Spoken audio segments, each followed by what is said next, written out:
ரெஜிஸா சொல்லும்போது சொன்னாங்க, எனக்கு அருமையான நண்பர் கிடச்சிட்டாங்க அனுபமான்னு.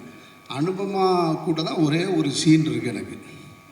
ஒரு சீன் அவங்களோட அந்த பொண்ணு அவங்க அவங்களோட மலையாள படம்லாம் பார்த்துருக்கேன் நான். இப்போ கூட ஒரு படம் ட்ரெய்லர் வந்திருக்கு, செம்மையாக ரொம்ப அழகாக ஸ்டைலிஷாக.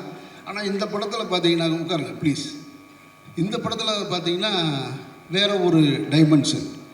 அதில் என்னென்னா அப்படின்னா நம்மளை ஒரு மாதிரி அரட்டிடுச்சு. அப்படி பண்ணிகிட்டு இருக்கும்போதே டக்குன்னு அப்படி கண்ணிலேருந்து கண்ணீர் வருது.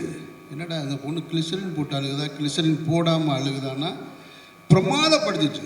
நான் ஒரு டைலாக் பேசணும், என் டைலாக் முடிஞ்சதுக்கப்புறம் அவங்க இது பண்ணணும். டைலாக்கே இல்லை, அந்த பர்ஃபார்மன்ஸ்லேயே ரியாக்ஷன், அதுக்கான பதிலை சொல்லி முடிச்சுட்டாங்க. ரொம்ப நான் ரசித்தேன் உண்மையிலேயே, அன்றைக்கி நான் ரசித்து பார்த்தேன். வாழ்த்துக்கள்.